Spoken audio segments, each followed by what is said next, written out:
नमस्कार, आप देख रहे हैं वॉइस ऑफ कोटपुतली।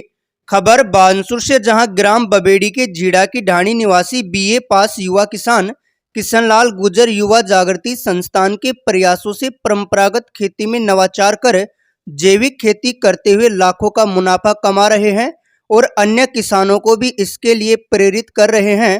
प्रगतिशील युवा किसान किशनलाल गुर्जर ने बीए की पढ़ाई करने के बाद सरकारी नौकरी की तैयारी की, लेकिन सफलता हाथ नहीं लगी। तभी निराशा से भरे बेरोजगारी से तंग युवा किशनलाल अपनी पुश्तैनी जमीन में खेती करने लग गया। इसी बीच किशनलाल गुर्जर युवा जागृति संस्थान की पहल से जुड़े और संस्था के प्रयासों से परंपरागत खेती में नवाचार करते हुए जैविक खेती, बागवानी खेती व पशुपालन करने लग गए। युवा किसान किशनलाल अपनी सफलता का श्रेय युवा जागृति संस्थान को देते हुए बताते हैं कि संस्था के प्रयास उनके लिए वरदान साबित हुए हैं। कृषि विज्ञान केंद्र बानसूर द्वारा समय समय पर तकनीकी जानकारी एवं मार्गदर्शन मिलने से प्रोत्साहित होकर किशनलाल ने 3 एकड़ जमीन में गाजर, टमाटर, बैंगन एवं बागवानी में एप्पल बेर को आधुनिक तकनीकी के साथ उगाना प्रारंभ किया। इससे किसान को बहुत लाभ हुआ। उन्होंने खेतों में पानी देने के लिए साधारण फव्वारों की जगह मिनी फव्वारों का उपयोग किया, जिससे कम समय में अधिक मात्रा एवं अधिक जगह में पानी लग जाता। जुताई एवं बिजाई के लिए मशीनों का उपयोग किया, तो वहीं गाजर बिजाई की मशीन, गाजर को निकालने की मशीन एवं फल मक्खी को कंट्रोल करने के लिए आधुनिक यंत्रों का उपयोग किया। आज इनके द्वारा दिल्ली, जयपुर के साप्ताहिक हाट बाजारों के व्यापारी फल एवं सब्जियां खरीदते हैं। पिछले वर्ष में किशनलाल ने सब्जी उत्पादन से करीब 2 लाख रुपए की आमदनी प्राप्त की। आइए युवा किसान किशनलाल गुर्जर की जुबानी जाने उनकी सफलता की कहानी। किशनलाल गुर्जर गांव झीड़ा बबेड़ी का रहने वाला हूं।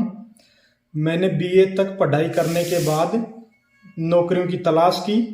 उसमें निराशा हाथ लगने के बाद युवा जागृति संस्थान से प्रेरित होकर मैंने खेती में अपना जो तरीका है उसको बदला। उसके बाद आज मैं उच्च तकनीकी खेती करके अच्छा मुनाफा प्राप्त कर रहा हूं। मैं महीने के 35 से 40 हज़ार रुपए तक शुद्ध कमाई कर रहा हूं। मैं अब ऑर्गेनिक कृषि के साथ साथ ऑर्गेनिक तरीके से पशुपालन और बागवानी ये सभी कर रहा तो वहीं युवा किसान किशनलाल गुर्जर की सफलता पर युवा जागृति संस्था सचिव गोकुलचंद सैनी बताते हैं कि संस्था ने प्रशिक्षण, परिभ्रमण गोष्ठी में भाग लेने के लिए किशनलाल को प्रोत्साहित किया और आज उन्होंने नवाचारों को अपनाते हुए उन्नत कृषि कर प्रगतिशील किसान के रूप में अपनी पहचान मुकम्मल की है। मैं बताना चाहूंगा सर, नाबार्ड के माध्यम से कैट एक एक्सपोजर प्रोग्राम युवा जागृति संस्थान को स्वीकृत किया गया था, जिसमें हम बानसूर के 25 प्रगतिशील किसानों को जोबनेर, जो मिनी इजराइल के नाम से विख्यात है, वहां हमने उनको एक्सपोजर विजिट के लिए लेके गए थे, जिसमें किशनलाल सैनी भी, किशनलाल गुर्जर जो कि हमारे बबेड़ी में झीड़ा की जो ढाणी है वहां के निवासी हैं, उनको हम इन 25 किसानों में सम्मिलित थे। वो भी वहां जाकर उन्होंने आधुनिक और नवीन तरीके से कम पानी में कैसे एक वैज्ञानिक विधि से कृषि की जा रही है, वो नवाचार उन्होंने वहां देखे। वहां से देखकर आने के बाद वो प्रेरित हुए और उन्होंने आसानुकूलित इस तरह का नया नवाचार वहां आके अपने खेतों में किया। और जो पहले वो 10 से और 15 हज़ार तक की आमदनी मासिक तौर से कर पा रहे थे, लेकिन आज वो मिश्रित खेती के साथ पशुपालन, बगीचा, उद्यान, सब्जी उत्पादन, ये सारी तरीके से वो अलग अलग तरह से अपनी आय सृजित कर रहे हैं और अमूमन आज वो 30 से 40 हज़ार रुपए तक मासिक रूप से आय अर्जित कर रहे हैं।